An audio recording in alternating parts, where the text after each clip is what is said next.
Steel concrete को बहुत से चैलेंजेस फेस करने पड़ती हैं। ये फटीग और लोडिंग जैसे टिपिकल स्ट्रेसेस का सामना करते हैं जिससे क्रैक्स होते हैं।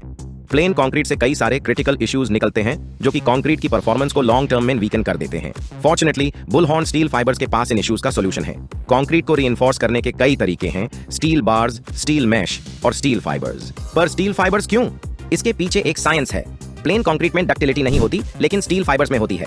इसलिए fibrous reinforcement primarily non structural concrete applications में क्रैकिंग को रिड्यूस करने के लिए यूज होता है और इसके प्रूवन सुपीरियर रिजल्ट्स हैं।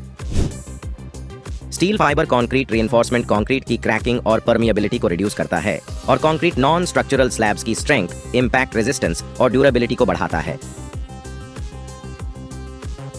स्टील फाइबर्स और दूसरे तरीकों में कोर डिफरेंस ये है कि स्टील फाइबर्स कंक्रीट मैट्रिक्स का हिस्सा होते हैं। स्टील फाइबर्स अल्टीमेट सॉल्यूशन हैं और इनके ये बेनिफिट्स हैं। पहला, स्टील फाइबर्स स्ट्रॉन्ग और रिलायबल हैं। इन्होंने डिमांडिंग स्ट्रक्चर्स और एप्लीकेशंस में अपनी इंपॉर्टेंस प्रूव की है। ये स्टील की डिफॉर्मेशन को प्रिवेंट करते हैं।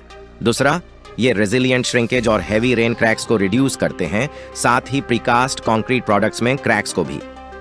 तीसरा, ये कंक्रीट की इम्परमिएबिलिटी को इंप्रूव करते हैं और टफनेस और लॉन्ग टर्म वेदरेबिलिटी को बढ़ाते हैं। चौथा, इनका कर्वी स्टाइल कंक्रीट के साथ अच्छा बाइंडिंग प्रोवाइड करता है। पांचवा, इनका लो डक्टिलिटी फैक्टर इन्हें इंपैक्ट लोड्स का रेजिस्ट करने में मदद करता है। छठा, ये कॉस्ट एफिशिएंट और इफेक्टिव है।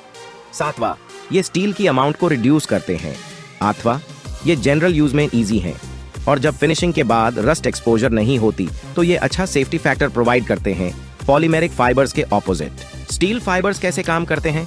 जब इन पर लोड पड़ता है तो कंप्रेसिव स्ट्रेसेस और टेंसाइल स्ट्रेसेस बिल्ड होने लगते हैं। समय के साथ स्ट्रेस जब अपने क्रिटिकल पॉइंट पर पहुंचता है तो स्मॉल क्रैक्स अपीयर होती हैं।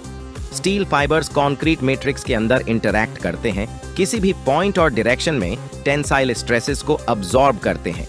जब क्रैक होती है तो फाइबर्स क्रैक के हर साइड में सॉलिडली एंकर्ड रहती हैं, acting as a stress transfer medium.